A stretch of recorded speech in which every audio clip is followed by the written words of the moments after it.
Then let's get right to it. We've become, I think, in this age as humans, immune to delusion. In fact, we live in it a lot.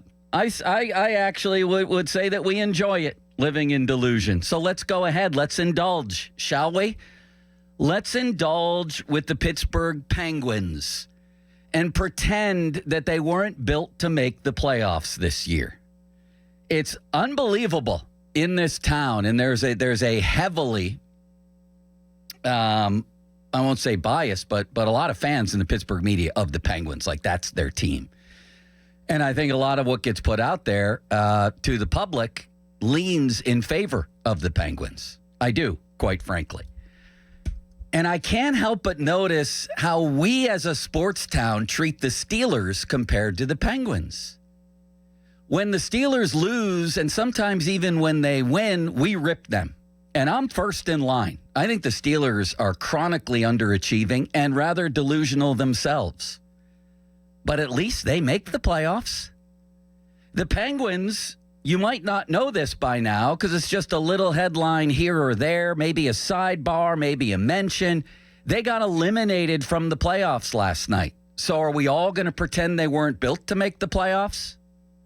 Do we want to indulge in that? Limits? You want to go ahead? I'll jump in with you. Let's all pretend that these Penguins weren't designed to make the playoffs. Let's pretend this was the rebuild year, the big rebuild. I mean, I don't know what they did other than trade a garden variety defensive defenseman in Marcus Pettersson. I guess because Kyle Dubas has acquired a bunch of draft picks, the Penguins have rebuilt.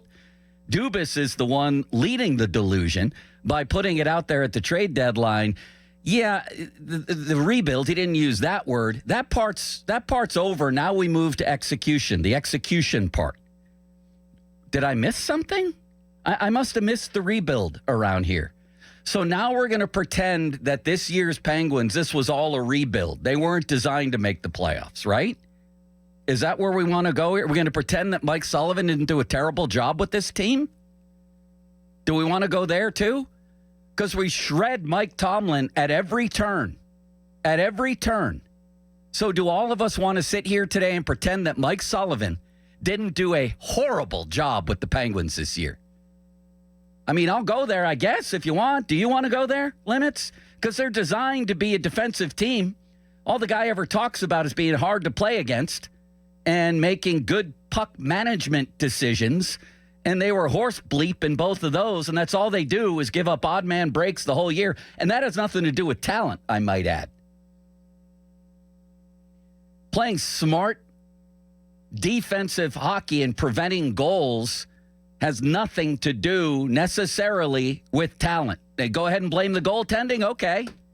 They have a $5 million a year goaltender that Kyle Dubas signed his first off season that I think he meant to win with. Why else would he commit $28 million to him? This team does nothing that Mike Sullivan wants it to do. They stink. And they completely underachieved this season.